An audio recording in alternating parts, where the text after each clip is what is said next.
This video is sponsored by Virtual Shield. Are you using a VPN to watch this video? Well, if not, you should. If you are and it's not Virtual Shield, then you're probably using one that isn't trusted. Mark Zuckerberg, Jeff Bezos, and Bill Gates are some of the creepiest people on the planet, yet we're willingly letting them know everything about us on a daily basis. Where we shop, who our family and friends are, what our location is. Our only protection against these digital tyrants is the use of a VPN and our constitutional right to privacy.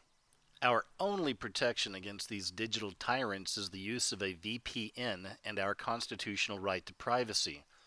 A VPN virtual private network is a server where you can log on to before you browse the internet to basically mask or hide your identity to these nosy thieves. It's not complicated at all. You just press a button and you're there. Sign up for a free 30-day trial of Virtual Shield VPN mobile and desktop app. This will allow you to create a secure connection to another network over the internet. Virtual Shield can be used to shield your browsing activity from prying eyes, whether on a public Wi-Fi connection, foreign country, or just at home. January is National VPN Month, and to celebrate that, Virtual Shield is offering special of 30% off all VPN plans and all premium add-ons, including Protection Plus, residential access, and VIP performance plans for as low as a cup of coffee. So sign up for a free 30-day trial to Virtual Shield VPN and see what the hype is about. You've got nothing to lose.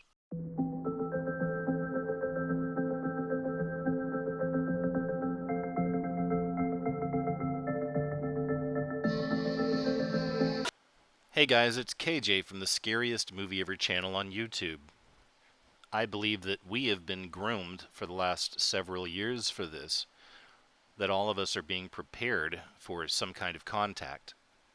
There are a few stories I'm going to share with you in this video that once again show us that this is part of a narrative, this is part of a program, and certainly they want us with our eyes to the skies, but ultimately for what purpose? Just recently, President Trump announced the formation of the Space Force, the United States of America. So this video is not exactly about exploring Space Force itself. I just find the timing very interesting.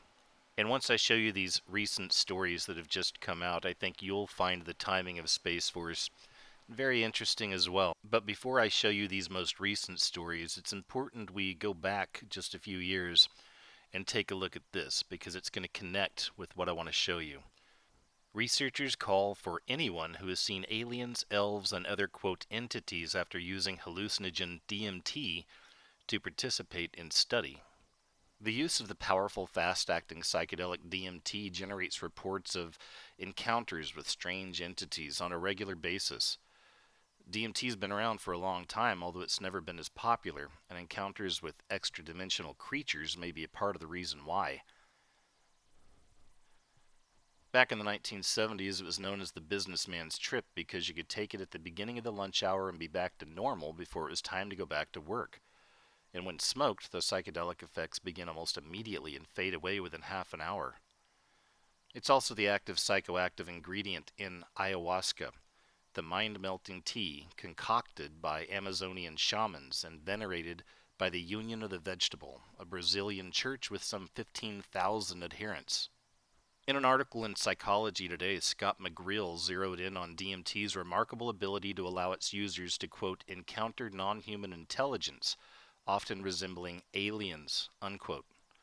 What's more, he notes that citing work with pioneering DMT researcher, psychiatrist Rick Strassman, quote, some users come away from these encounters convinced that these entities are actually real, unquote. Strassman, who detailed his 1990s research findings in DMT, the spirit molecule, says that about half of the people that have undergone DMT studies enter into what's called freestanding independent levels of existence. There, they said they've encountered intelligent, quote, beings, entities, aliens or guides, and they describe them as, quote, clowns, reptiles, mantises, bees, spiders, cacti, and stick figures, unquote.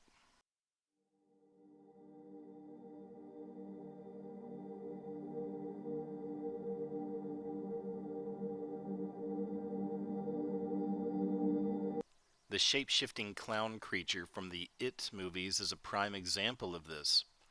I've done videos in the past drawing the connection between demonic energy and entities and clowns. And now in this film, we find the shape-shifting demonic entity. But in the film, we see it shape-shift into all different types of creatures. Something very interesting came out of the studies from Johns Hopkins University. They found that most of the participants that undergo this DMT study had very similar experiences. And this is something I found from reading other studies throughout the years of these DMT experiences. People always seem to describe the same types of things, the same types of beings, and these beings give the same kinds of messages.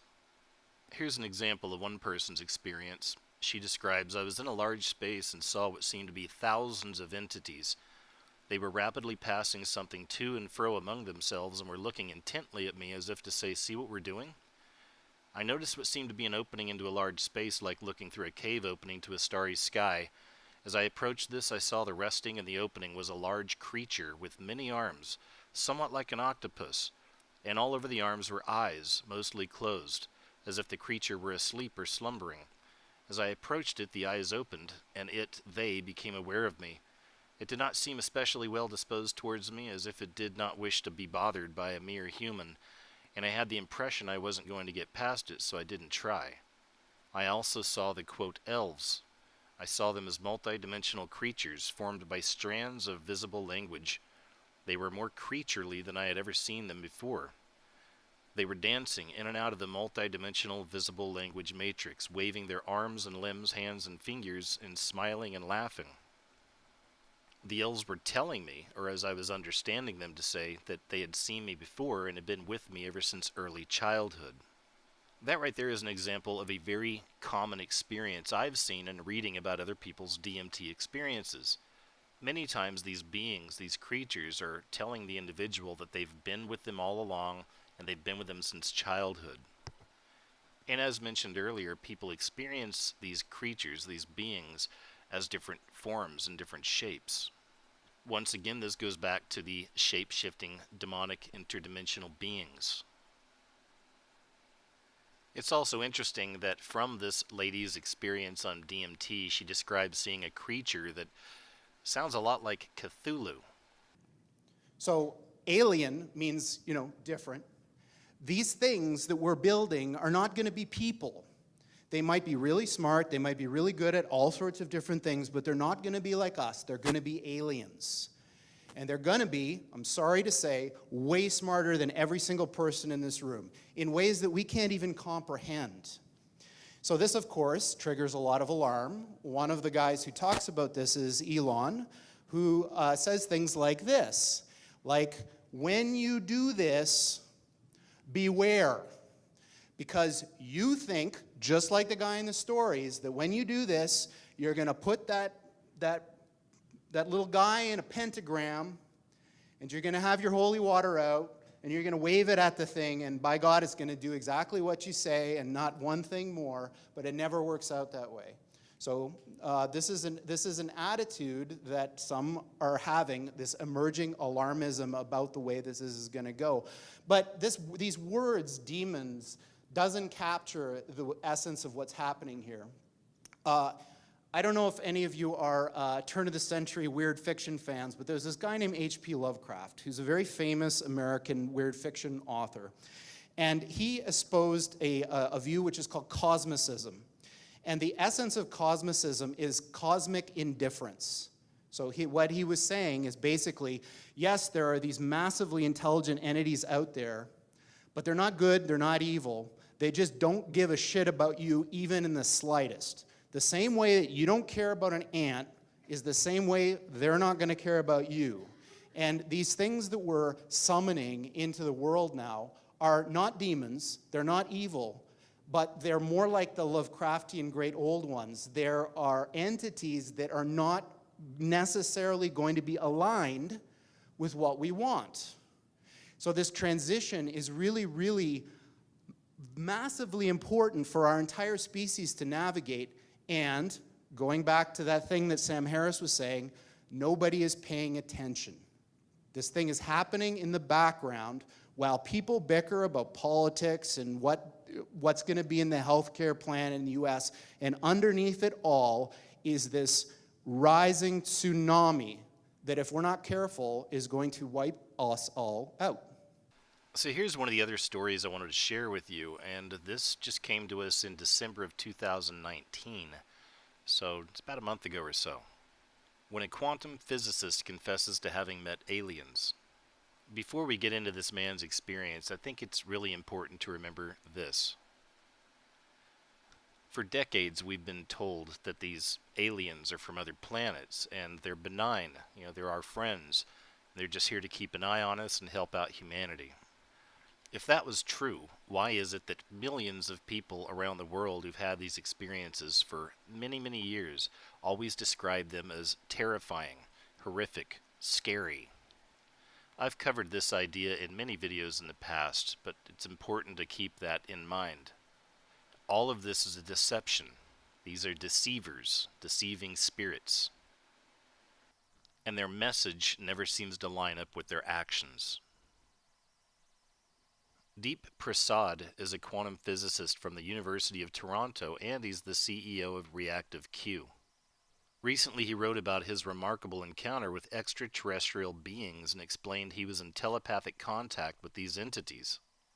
Last Thanksgiving, he wrote a very long tweet sharing his unusual experience with the world.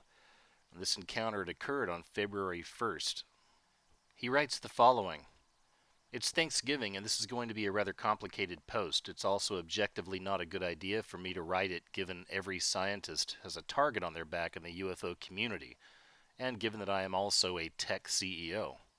Near the beginning of this year, I had the most absurd, world-changing experience in my life. It happened in broad daylight at 9:40 in the morning in my home. More specific details will be for another time when I have a better safety net and can expand more. But to put it simply, I was paralyzed against my will. I couldn't move, and I saw 3 entities in my bedroom. I was wondering if I was crazy. Could this have been a hallucination? I can't prove it wasn't, or I wouldn't be so worried about sharing this.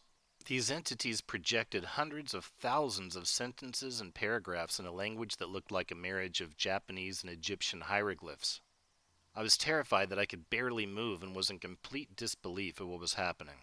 I'd go back and forth between convincing myself that I was having some sort of seizure or had fallen unconscious, and that there was no way this was happening, to downright fear, realizing that it all felt more real than reality itself.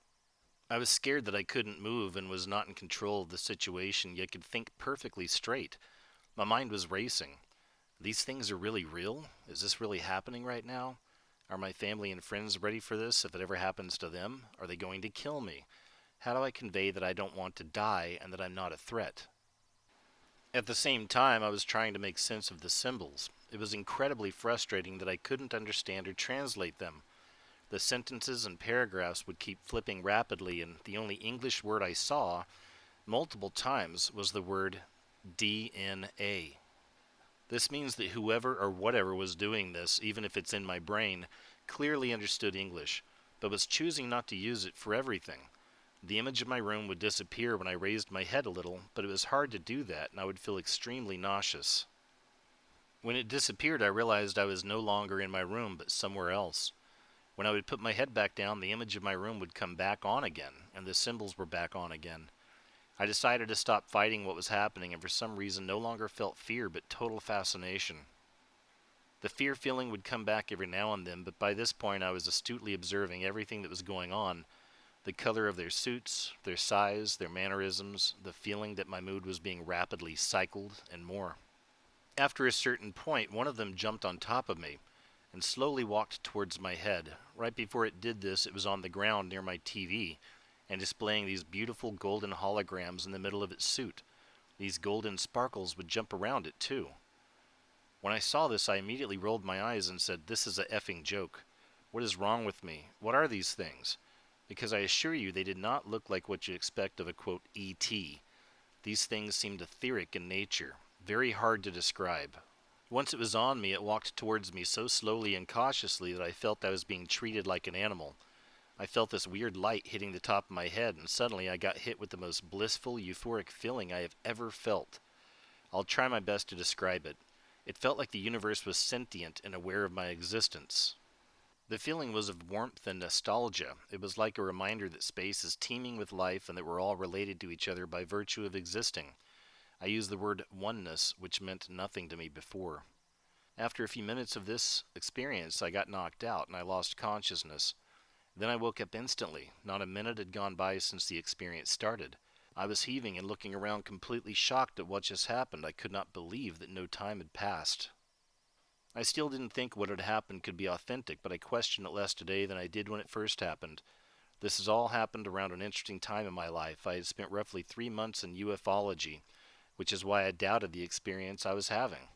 I was debating whether to delete all my tweets on the subject because I was starting to think it was all one big scam, and I was disgruntled with the lack of hard evidence.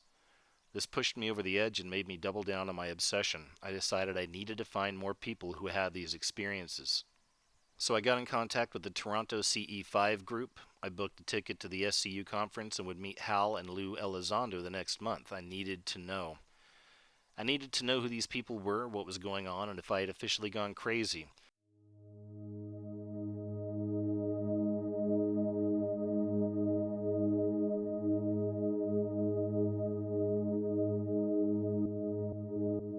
And there have been other examples of scientists over the last few years talking more and more about aliens and about us actually meeting the aliens. Here's one: scientist wins Nobel Prize, then announces a belief in aliens. He's an astronomer and he's convinced that aliens exist and that we'll find them before 2050. He says, "I can't believe we're the only living entity in the universe. There are just way too many planets, way too many stars, and the chemistry is universal. The chemistry that led to life has to happen elsewhere." This, too, is another common example of the lie that so many people are buying around this world. Here's another example, and this comes to us from SETI, which is the Search for Extraterrestrial Intelligence Institute. Bold prediction: intelligent alien life could be found by 2040.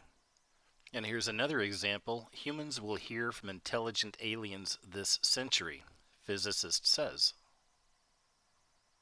And then, of course, some of you may remember before Stephen Hawking died, he had spoken a few times about aliens and contact with so-called aliens.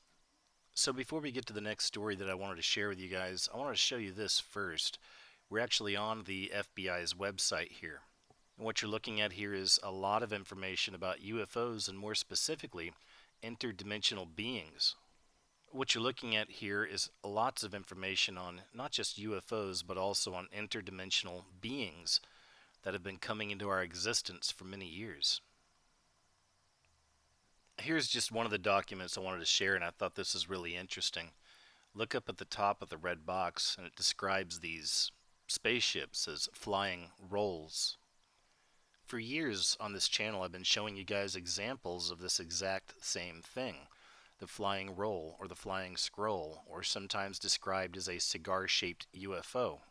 This is the very first object that was discovered in the solar system that originated from outer space. Scientists say tumbling through our solar system right now is this strange cigar-shaped object called Oumuamua, which in Hawaiian means a visitor from far away coming here for the first time. Harvard University professor Avi Loeb says the object was discovered last year. He says it's not a comet or an asteroid, and while there's no scientific proof, it could be something from another life form. Could be a space debris from an advanced technological equipment that is either defunct or operational. We don't know. Maybe it's a reconnaissance mission coming to the inner part of the solar system to look around. Like an alien ship? Our suggestion is that it may be a light sail. A light sail is a sail pushed by light, just like a sailboat is being pushed by the wind. Begs the question, do you think we are alone? No, I don't think we're alone.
And of course, after the release of these documents, many people in the internet community started covering this story.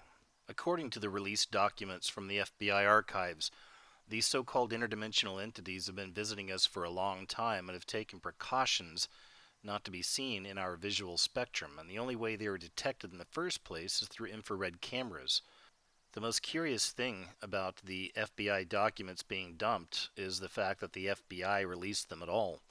So that they're declassified doesn't really matter, especially if they deem it of national security, then it doesn't see the light of day. But according to the Freedom of Information Act, they must release them if there's no threat or anything of a national security breach is unlikely to happen. At least that's my understanding of it. Here's just a few really interesting notes that you could take away after checking out these documents. Some of the disks that carry the so-called alien crews are under remote control, and they say their mission is peaceful and they want to settle here on the Earth. The visitors themselves are human-like but much larger in size, and in some places described as ethereal. The bodies of the visitors and the craft also automatically materialize once entering our existence. The disk possess a type of radiant energy or array which will easily disintegrate any attacking ship. The declassified reports and documents make it clear that we were visited on several occasions by beings that could be considered as interdimensional extraterrestrials.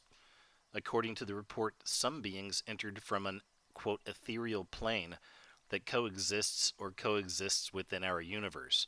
And apparently these entities are able to materialize in our world and are seen as large and translucent beings. These strange visitors sometimes can't be seen with the naked eye, but an infrared camera is needed to capture them. And now we have this new news story from just a few days ago. Top secret UFO files could, quote, gravely damage, unquote, U.S. national security, Navy says. So we can see the way we've been set up, and we've been being set up for a very long time for this alien intervention. That's why I think it's very important to remember where these things come from and what these things actually are. Once again, I do not believe the lies of these beings, that they're from other planets and other worlds, and there's different races out there. I don't believe any of that. I think these are all deception. These are all lies. When I was 17, I lost my virginity to a female extraterrestrial. That's all I can say about it. So we can see the mainstream more and more talking about the aliens, right? The so-called aliens. And I do believe we're going to see some form of contact in our lifetime. Now, I've covered that subject for many years, and I've shown you guys examples throughout the years of how we're being set up and programmed to be ready for this. It's predictive programming. We're being groomed for this. So keeping that in mind, I think it's very important to listen to some of the people that have actually been through these experiences. As I'd mentioned earlier, we find they have very common experiences with these beings. What you're looking at right here is an artistic interpretation from an 18-year-old autistic boy that's had an encounter with these beings. And this is very interesting to me. I believe it shows a lot of the shape shifting. It shows that these things come in different forms. I think it's also interesting to note the obvious demon there underneath the spaceship, and then of course we have the all-seeing eye with the lightning bolt. Here's something else I want to show you. This is from another website that's been set up for alien abductees, but this one right here caters more to young people, children, even babies. But check some of this out right here. There's something in particular I wanted to show you. And it's at the very bottom of this paragraph. Throughout this website, they're discussing these different hybrid beings, different experiences people have had. But what's most interesting is right here at the very bottom, they say we guesstimate her age today, 2019, to be approximately 31 years old. This goes on and on and on after case after case after case. Now, essentially what they're telling us is that these things are walking amongst us. These things live with us. It's very interesting that it harkens back to the Bible. We were told in the Bible of the wheat and the tares. The wheat are God's children, but they grow up with the tares. The tares are not of God, but they look like God's children. They act like them. They talk like them. They mix in perfectly. Right? It's really hard to tell the difference. But on the inside, they're hollow. There's no soul. Again, this is a creation not from God, but from something else. Of course, brings us back to that connection of the so-called aliens and then the fallen angels. intermingling with human beings. All right, now let me show you something else. And as I show you this, I want you to remember back to the beginning of the video. We're talking about people's DMT experiences and what they see and encounter when they meet these beings, right, on the other side or through the dimension. These are different children's drawings of the aliens who've abducted them. And there's a lot to see here. I'll scroll down some and just start showing you some of what I really want to show you here. When you read through the experiences people have had on DMT, oftentimes they say that these beings don't talk to them, but it's more of a telepathy. We find the same thing here. This is right here. It says many of the children report being controlled by aliens through their thoughts, as illustrated in this picture here. Again, these are children drawing these, right? Here's another illustration of telepathy from a child. Now remember this one. This is interesting too. Some children report encountering different species of aliens. Here's a, quote, gray alien along with, quote, mantis aliens. Right? So remember that from the DMT? Some of these things look like praying mantises. We're dealing with the same entities here. Here's another one. This is a mantis alien on the right along with its assistant.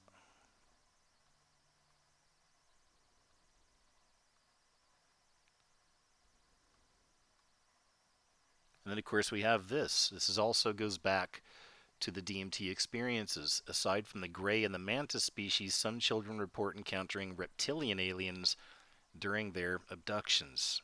Again, guys, they're all shapeshifters, shape-shifting demons. This is my opinion, of course, but we see these connections. Now I want to show you a few clips from a famous case that took place in 1994 in South Africa, where dozens of school children witnessed a UFO come down and creatures come out. And I want you to pay special attention to a few of these children when they mention the messages they were getting from these beings. It's very interesting to note that the so-called aliens are also pushing the global warming and a climate change hoax. The same agenda we see taking place here on the Earth right now. Agenda 2030 comes to mind. Right now, the New World Order is heavily pushing this global warming hoax. All of those involved are part of a satanic hive mind. No matter what form it comes to you in, whether it be a human or some kind of a monster, they're still pushing the same narrative. The eyes were like more pointed as they came in toward the center of the head, is that? No, more circular. And this was all black now. All black. What I thought was maybe the world's going to end. Maybe they're telling us the world's going to end. Why do you think they might want us to be scared? Because maybe because we don't look after the planet, the area properly. Mm-hmm. And Melanie, is this an idea that you have had before, that we don't look after the planet properly in the air, or did this idea come to you when you had this experience?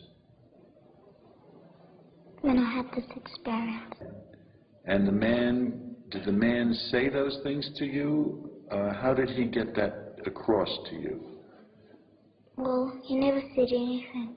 It's just that the face is the eyes. What was the sense you got from those eyes? He was interested. Did you see the eyes? What did they look like? They were going like that. Where was the pointy part? Was the pointy part in here, or was the pointy part out there? Up there. And what was the feeling when you looked at the eyes? It was scary. Mm-hmm. And what scary? Why? What made it scary? The eyes looked evil. Evil. Mm-hmm. And what was evil about them? Say what you mean by evil.